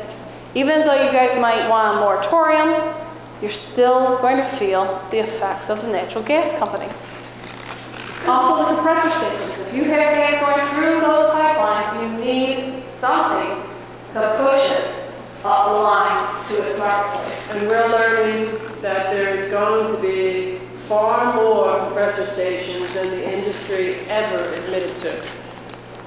Mostly because of our topography, but because of the mountains and the slopes, and it has to be pressurized through.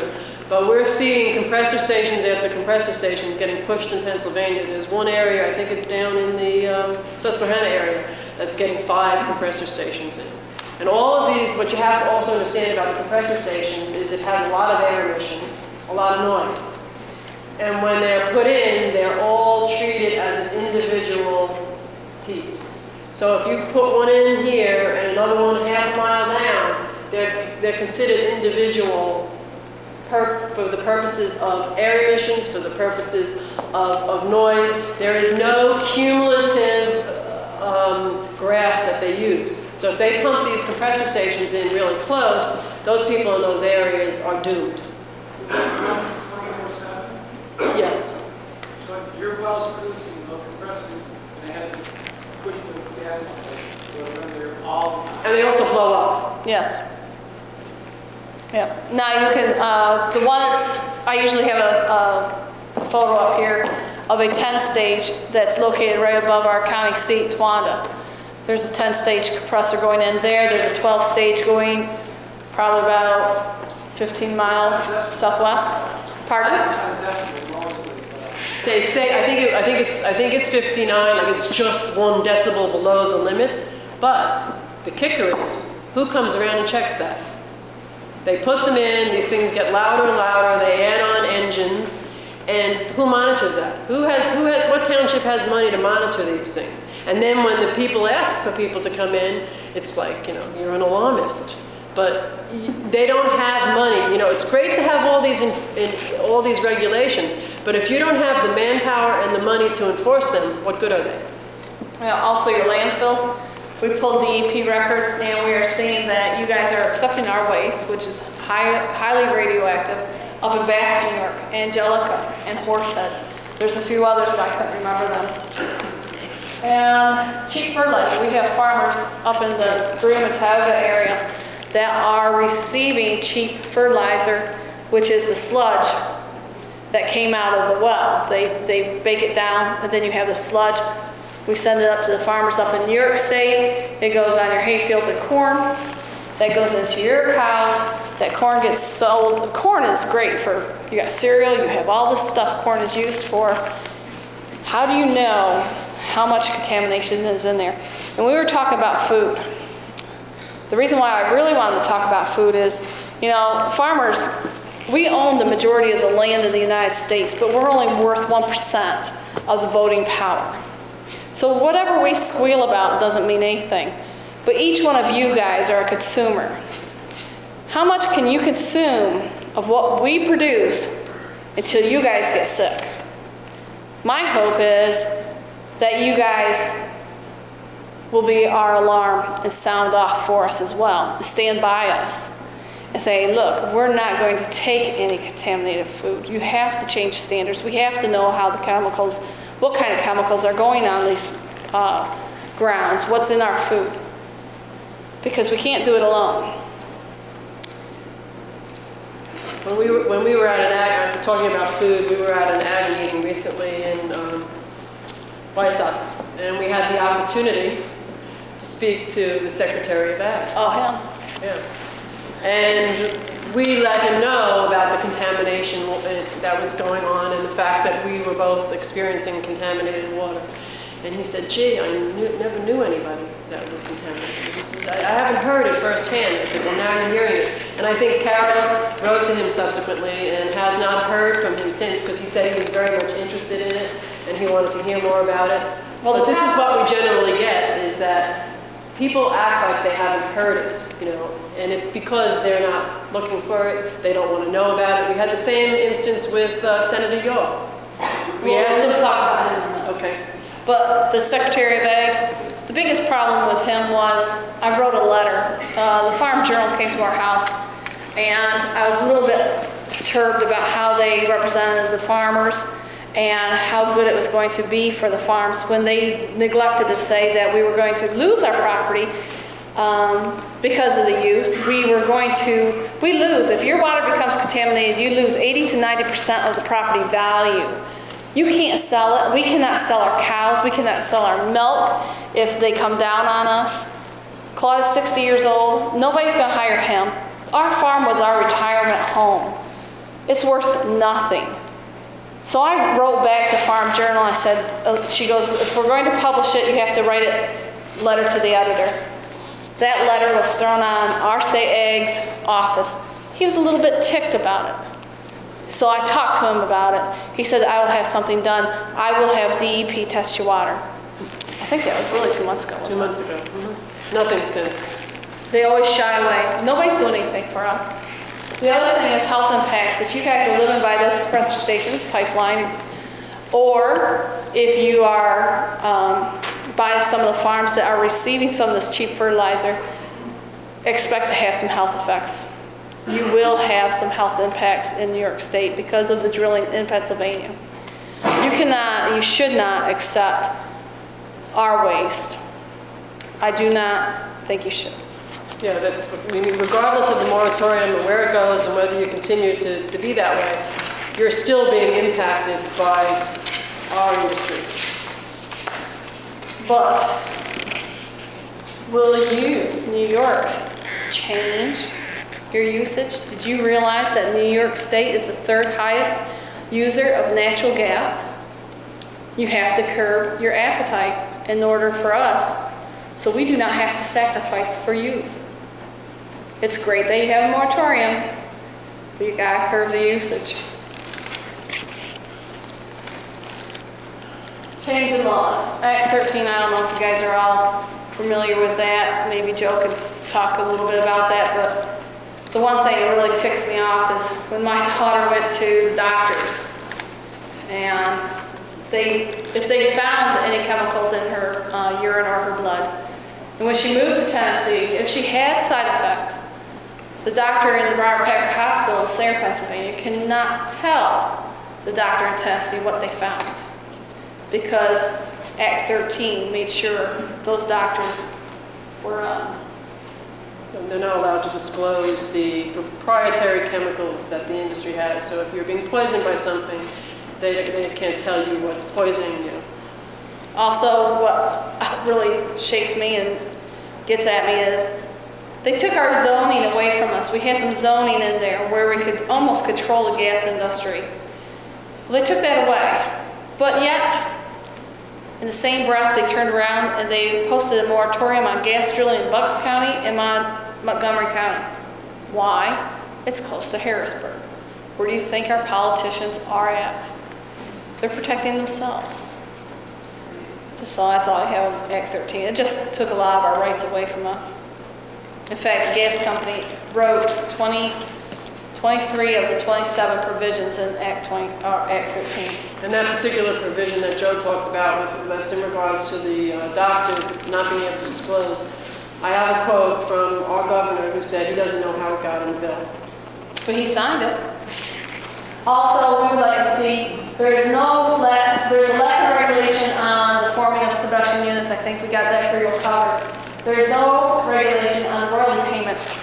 how dare they pay royalties on the cheapest way? They're selling to themselves.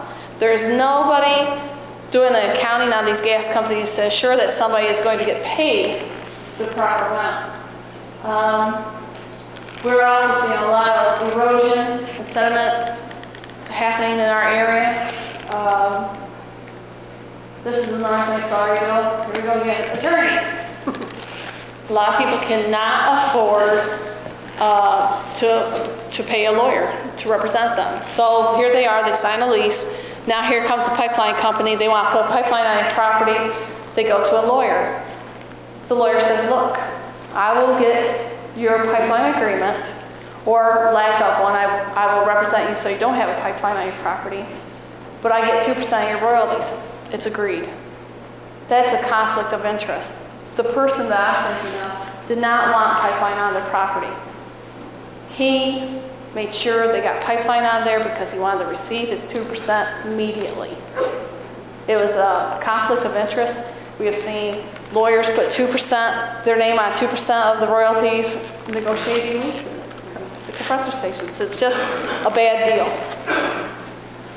The DEP, I already told you they refused to check our water, and in fact, they're not even enforcing the fines. We have a high methane rate in Rome. It's on 187 going into Nichols, New York. They were going to shut that down. No fines were issued, and they never shut that road down. And it's clear from the documents that we go down to review at the DEP that they are working in collaboration with the industry and not really for the people. For instance, we have found documents that are sent to the landowner and CC'd to the industry on a separate page that the landowner never sees. In other words, it's blind copied to the industry. So one of the things that I asked for when I asked for my order to be tested was I asked it to be, get all of the correspondence and be part of all of the conversations that they have with the industry. Because what happens when these contaminations happen is they have these meetings, they have these private meetings. But the landowner is never in on those private meetings. So I asked to be part of that, and that was one of the things that they wouldn't agree with either. But. Now we talked about change in society, change in our air, change in our health, change in how the leases changed our lives.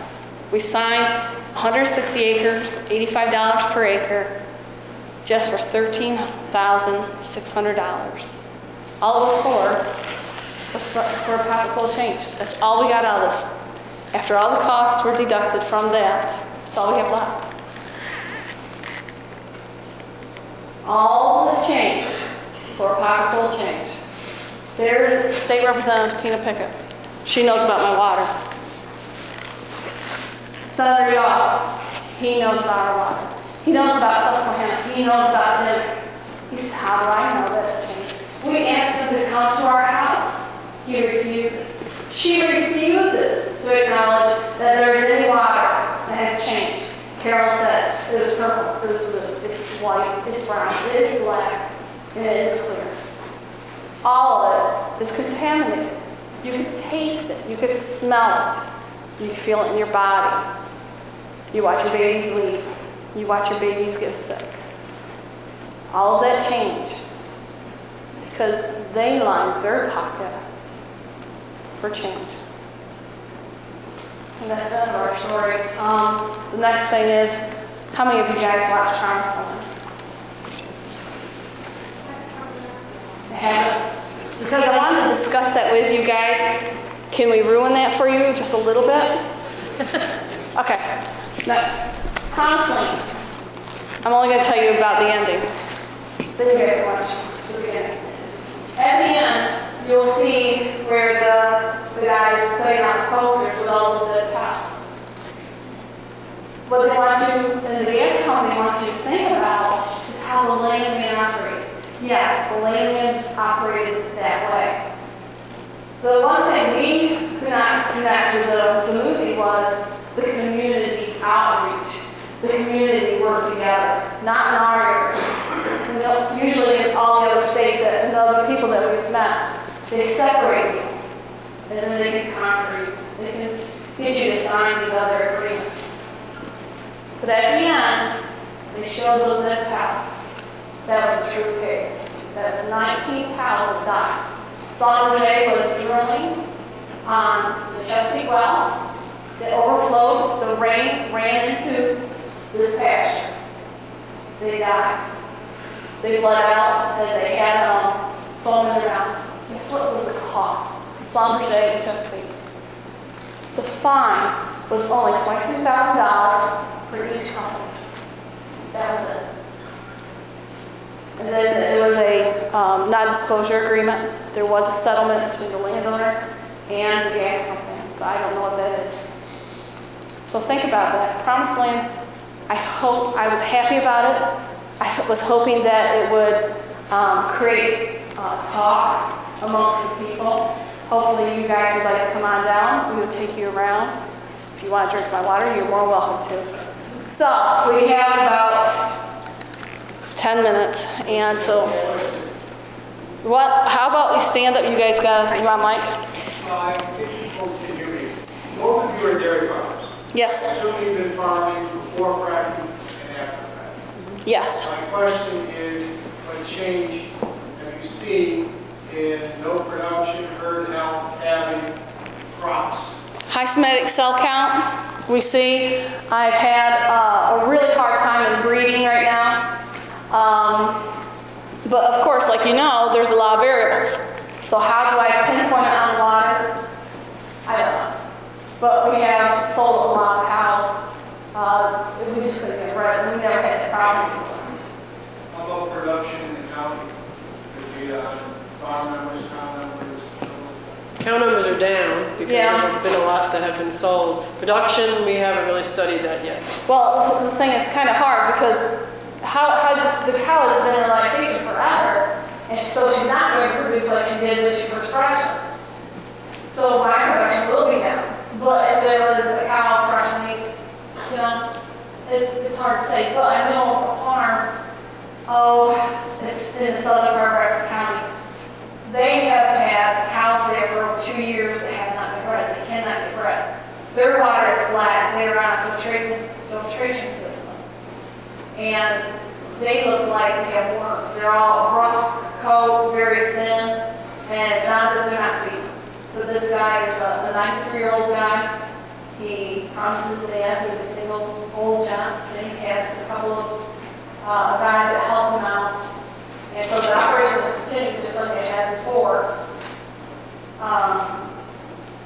He told us, I will not let this farm go. Once I'm dead, the farm can go. I mean, he's fighting. And the gas company did this. So, you know, it's the story of farming. You have told us, and I personally believe every word that you said, that this Faustian bargain that's been made has turned a lot of Pennsylvania into what used to be called a third world country. Now my question to the two of you is this: where is the indignation? Why haven't the dots been connected? How do you personally feel when the biggest news story tonight is the Notre Dame football player who made up an imaginary girlfriend? That's what the country's talking about. Why can't this is happening? Where is the indignation? This has been going on for years. This has been going on out west for years. We didn't know it 8 years ago when it was happening out west. The only reason we hear somewhat more than we do years ago is because of our population density. Our population is denser. In fact, we were at a meeting down in Pittsburgh at one point, and there was a gentleman out there from Colorado, and he said when he heard that they were going to be drilling shale in Pennsylvania, he went, yeah. And I looked at him, I said, how could you, after talking to me about what's going on there, wish that on us? He said, no, you've got me wrong. He said, finally, people will say something. There's enough population density that it's going to make a difference. So yeah, we're not hearing it as much as I'd like to hear it, but we're hearing it a lot more than when it was happening 8 years ago out in Colorado, and it's rising. And we need to keep talking about it and discussing about it, and it hurts. It hurts when people don't have water to drink. The media also, they come to our house. We've talked to people from, I don't know, CNN Money. We have talked to CBS News. We've been on the morning show. They have the right to pick and choose what's on there. Yeah. So how they deliver it, we are preaching the same thing we're preaching tonight, but it's how they deliver it. Who do you think backs them up? Farm Journal. We took them on a tour. We showed them our water. We had them, they wouldn't wash their hands in our water. But do you know that they are backed by the gas industry? They would not, that's why I had to write that letter to the editor, is because they portrayed us as two crying farmers about our money. It wasn't nothing about the money. I was telling them about our water. Do you think they would talk about my water? No. That's off subject. I even have the DEP records where they said they refused to test my water. I wanted her to use them. Tell 470,000 farmers. That's how many people they would reach. They would not do it. Carol and I have learned with talking to a lot of media that you have to be very much active in how the outcome of that article comes or how it's portrayed, because the media can take sound bites of almost anything and make it flip like you wouldn't believe.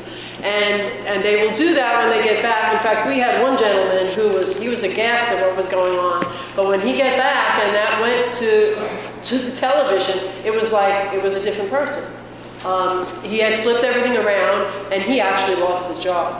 That gentleman was switched out and lost his job because he was so upset with the way that all came out, because that's what media does. The media will flip it around, and they are backed by the industry.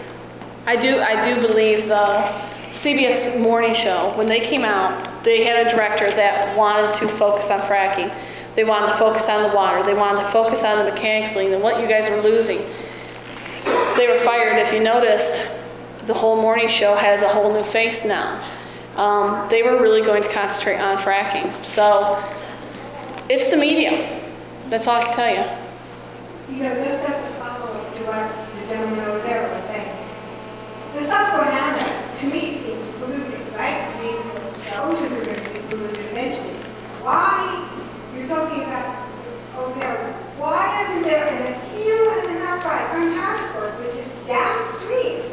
I mean, those people, why aren't they saying, excuse me, what are you doing? You know? I wonder if they have a brain. Really, I really do. Because some of their water is coming off the Susquehanna River. And they think, just like we're getting municipal water. Well, where do you think that's coming from? Some of it's coming off that river. Some of them are private wells. Those private wells in Towanda are right by the gas wells. But the guy that was overseeing the water said, we don't want to talk about that. Let's not talk about it. They know there's problems. I'm waiting for the day when everybody comes up and there's an uprising because people are getting sick and they can't explain it and they have the same symptoms as my daughter. I wonder how our county commissioner, how our state governor, how our president is going to handle this. You know, the one thing I do say at presentations is I do thank God for the gas company coming to our area. Reason being, as a farmer, I took things for granted. I thought our government was doing the right thing. But as we deal with this gas industry, we find out that our local, our state, and our federal government is so corrupt. As long as a dollar will buy anything. I mean, how do you place a price on your child? You know, I placed $13,600 on my daughter. That's how I look at it now. Can you place $2 million on your kids or your grandkids? I don't get it. Any more questions? I remember a year ago you took around Susan Arbiter on TV. I was bawling there too. Yeah. I thought you two would have been dead by now. Well, you're coming up here to Interlaken, Bradford County, and you ought to stay up because the water and air is not better. Okay, where are we staying tonight? No, really, you know, you talk about being dead. I had a phone call from Harrisburg. Everybody says, are you afraid of traveling? And I said, well, not really. But the thing is, we had a phone call from Harrisburg saying, look, you guys better get a carrying permit. So if we come up to New York State, that's not going to help us anymore. And then also travel not alone, always be together. So they do fear for us. There is things going on. But, you know, we speak out, and just like putting our politician's face on there, I want you to see the people that have placed $1 on our heads. We're not worth anything at all, you know. They're responsible. I want to hold them liable. How you guys gonna get out of your lease up there? Are you guys excited about gas companies coming to your area? What do you guys want to talk about that's, do you think the moratorium is going to protect you? They don't even have that. That's why we're here. Where's your supervisors? They're here. Okay, all right, now with the supervisors, you do have, what is it, home rule, where, all right, that's better than what our state has. Our state, if the state trumps what the township will decide, here you guys can put it in place. In zoning, you have to have it properly written so it will hold up. I'm not legally under question. We don't know about that. Pardon? We don't know about local home rule, local control of zoning. We don't know that's going to hold up at all. It's holding. We're afraid of oil. We're afraid of paying for oil. We're afraid of gas companies suing us, our company. Get held up and drive. But wait a minute, guys. Wait, the thing is, if you're afraid of the gas company suing you, Oh, no, not our town, that's our town. to the township, okay. But the thing, let's say your township has $400,000 in the kitty. Okay, you better be afraid of who you represent too, because I'm going to tell you that they can sue you as well. You know, they're afraid of spending 25 cents a thousand or something. These people are very, very frugal. They're ready to sell the farm. They're ready to sell us all out later. Well, when I went up to New York State, up to the New York State Fair, I did not follow Como. That's not my style. But I went, and Carolyn and I went to the dairy farms. We talked to the farmers with the 600, the 1,000 acre farms. When we told them about the mechanics liens, when we told them about how the royalties are being actually paid, when we told them about the division orders that we didn't talk about, or the mortgages placed on their property, do you think they wanted to sign a lease? They didn't, because you got to realize, you got to weigh it out. Here's the benefits, and we told you the benefits. The benefits are signing the lease, the bonus money, also signing the agreements with the pipeline, the compressor stations, and the impoundment ponds. Okay? Then selling your mineral rights. You weigh that all up, put that all together. Right, and then you take what you're going to lose. At the end, you lose your property value, you lose your health, you lose your water, you lose your community, you lose it all. Now, did you generate enough money to stay there or to leave? You did not, because once you pay all that money, that money's gone. Like I said, you got a pocket full of cash. That's all you have left. Okay? That's what your farmers ought to know. That's what your landowners have to know. You know what everybody says to me is, look, once I receive the royalties, I can buy water if I want, or else I can get up and leave. Let me ask you, where are you going to leave? There's 36 states getting drilled. There's 36 states with contaminated water. There's no place to run. I'm telling you, if you guys are supervisors, you owe it to your constituents to serve them, not the gas company.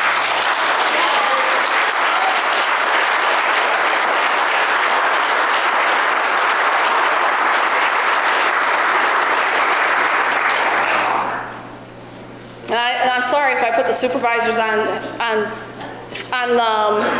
attack, but the thing is, I've been fighting with my supervisors. My supervisor went around and bought everybody's mineral interests, little old ladies in mineral interests, resold them to the gas company to capitalize on them. And the other thing you'll find in our area, which we were noticing early on, is that the supervisors get treated real special by the industry. The majority of them have well pads on their properties. The majority of them can sell property to the industry for unbelievable amounts of money. They're given that sort of bribe to do what they say. And you'll talk to them now, a lot of the township supervisors, especially ours, will actually say how things didn't turn out the way they thought with a lot of the agreements that they did with the industry. And there are people realizing more and more that the industry is cheating people. Carol and I went to two royalty seminars, royalty interest seminars in the past couple of weeks. And there was a room full of people, probably 400 people at the last one we went to, of people there all saying how the industry is cheating us of our royalty money by taking out production costs, by not giving us the money, by charging different prices. You had this room full of people who admitted how cheating this industry is, but yet you can't get anybody to admit. How can that same group of people not be able to realize that that same industry could lie about contaminating water? The same thought process for lying about one thing can make you lie about another thing. Use one of these. I just wanted to make a point. We are in the process of refinancing our house, and we were specifically asked by the bank, did we have a lease on our property? No, we did not. Great, the bank said, because it's really difficult if you've got a lease and you want to sell your house to sell it. They don't want to give mortgages. Banks don't want to give mortgages when they're involved. Do you know why? Do you know why? Well, I assume it's all of the above that you just told us today. Well, what it is the banks and the insurance companies realize that the subsurface, anything below the grass, you know, the subsurface, the mineral interest, holds value. Anything above does not. So when you're mortgaging the surface. They want the guarantee of the subsurface as well, because if your $400,000 home becomes contaminated, it's only worth $30,000. Will they get their money back? No. They need the mineral interest to sell it, to unload, so they have the backup on the mortgage. That's the other thing, the reason why we're having a problem with people that they cannot borrow, because Chesapeake already mortgaged the subsurface, the value. That's the problem. And we're just inviting this in. You guys are so much ahead of us if you guys got that zoning in place. You can do it. You could pack those township halls. I would do a lot of recording. I would invite some specific lawyers in place. They have written these up, and it's withheld up in court. I would just like to ask which elected officials may be in the crowd this evening. I know that our council member, Mr. Bosman, is here. I want everyone to if you are an elected official, would you please identify yourself, because I personally would like to thank you for having shown up.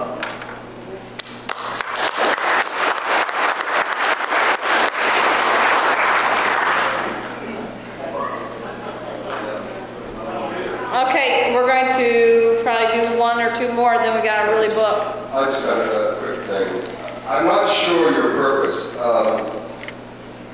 I don't know about Seneca County, but Tompkins County is already 60% leased.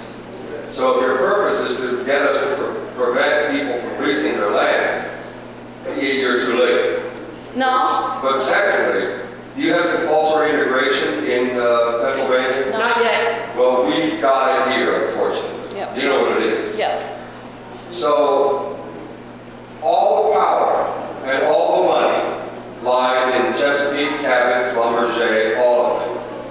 I don't know how you expect, or we expect, to be able to fight that money with anything but gathering money from ourselves to fight it, and we'll never reach that goal, or some other method, because what you're proposing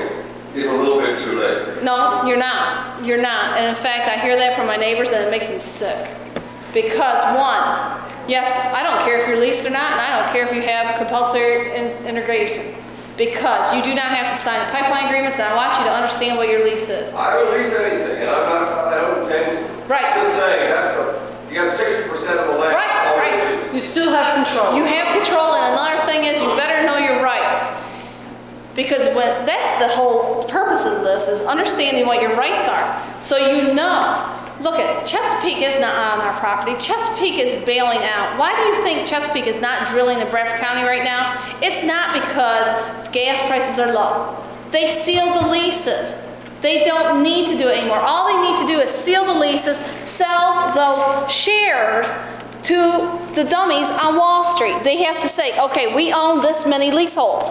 We are selling them. That's one form of making money. That's all. You have to understand your rights. If you don't put a pipeline in, they can't ship it out. And they're going to come on your property and say, because you signed a lease, you have to allow a pipeline. You do not have to allow a pipeline. You have community gatherings. We had 36 people in our garage. We understood. There's a thin line right here. You have to come through there, break that barrier to put the pipeline through there. We all stood our ground. You're not running pipeline through there. Even though we had lawyers in Vestal telling us that we had to allow pipeline. They told us that we had to allow them to do seismic testing on our property because we signed a lease. Number one. How did you stop it? How did I stop that? Good. Number one, our lease was with Chesapeake. The company came in with a subcontracting company. We don't have a lease with a subcontracting company. Also, we told them if they didn't get off the property, I was going to go after them for trespassing. They got off our property. Chesapeake called. They said, we're coming out because of the lease. I said, you come right ahead. I will sue you for trespassing. I never see them again. You have to know your rights. Just because you signed the lease, you did not give up everything. That's the purpose of us being here, is to tell you you have a lot of rights. You really think Chesapeake has a lot of money? Are you kidding me? When they told their workers you have to take 50% of your pay and invest it in a 401k, we were going to match it. Aubrey McClendon took that money, used it to buy 2% interest on every well the gas company Chesapeake has drilled. There is no retirement fund for those employees. There is no money. I don't doubt that. That's not what money is in those corporations. Right. This is the power and the control. And when you put that control and power back into the people, you will stop this. Yeah, the other thing. I'll tell you that. We did. The other thing is you can't give up. And we haven't given up. There's two things that's going to stop those industry. It's going to be public opinion. When public opinion gets bad enough, they're going to have to stop or taking money away from them. If we start seeing real fines for the damage that they're really doing, they're not going to be able to operate. And how did you learn that, Carolyn? You want to tell them? I'll tell them. Okay. We had a meeting last October 28th. It was right around when my daughter got sick. 14 people from all over the world came to our little town. First, they met with Chesapeake. They were investors. Goldman Sachs was one. I can't remember the other one. JP Morgan, all of them. Okay, they were here. They did the little tour with Chesapeake. Chesapeake was going to take them and fly them back to LaGuardia so they could fly home. They said, no, we just want to go home. We got a ride.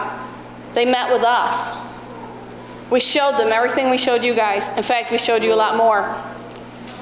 We took $28 billion away from Chesapeake that day.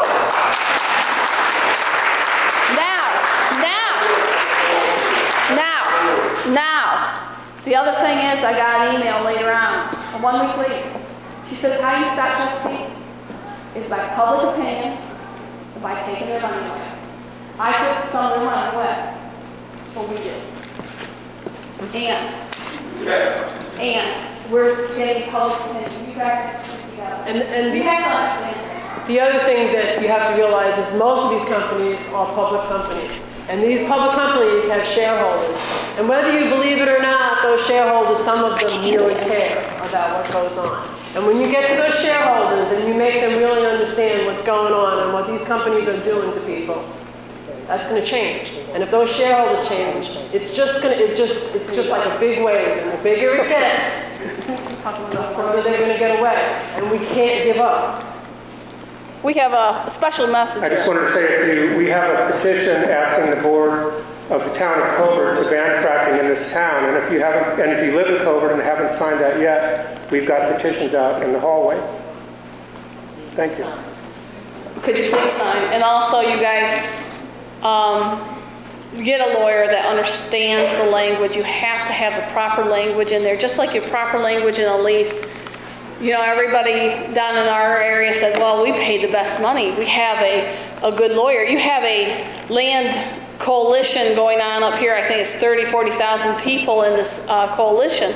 And I got to talk to one of the hot shots. He says, well, we're going to get paid best dollar. I said, how do you do that? He goes, well, we're going to get paid at the wellhead, and we're going to make sure they turn out the meters. And I said, well, obviously you didn't hire an oil and gas lawyer. He says, well, what do you mean? I said, how are you going to get paid? What's it based on? He says, at the wellhead. I said, you don't get it. When you get your royalties, they should be based and paid at the highest point of sale.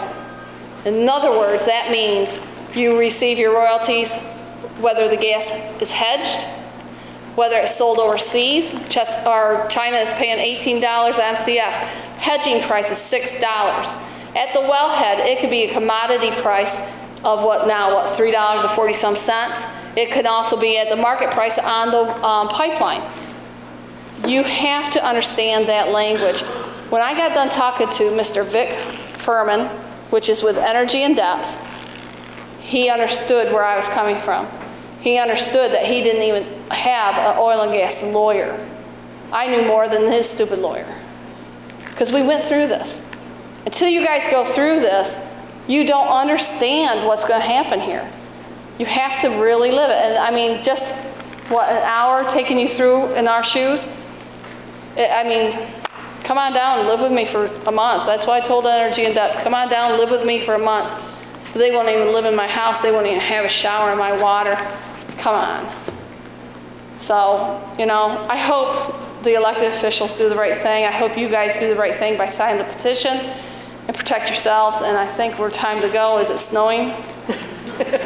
I got a ride with Carolyn, a nervous wreck. Bye, guys. I wish you the best.